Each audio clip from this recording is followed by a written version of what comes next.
Ear cropping in dogs generally happens between 9 and 12 weeks of age, and is done by removing up to half of the back portion of the ear.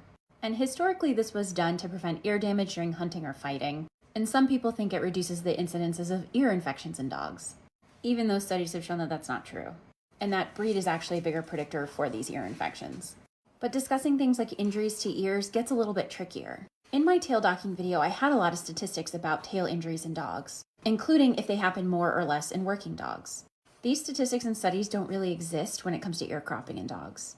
These are really the only papers that I could find that talk about it, and I'm not sure if cropped ear wounds means inappropriate healing of cropped ears, or wounds to ears that are already cropped.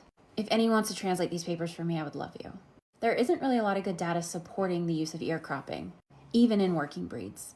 It's also been outlawed in a lot of different countries, but still happens really commonly in the United States, and is actually part of breed standard for some breeds, even though the American Veterinary Medical Association opposes it. And despite being banned, you may still see dogs with cropped ears, where the RSPCA saw a 621% increase in the UK between 2015 and 2020.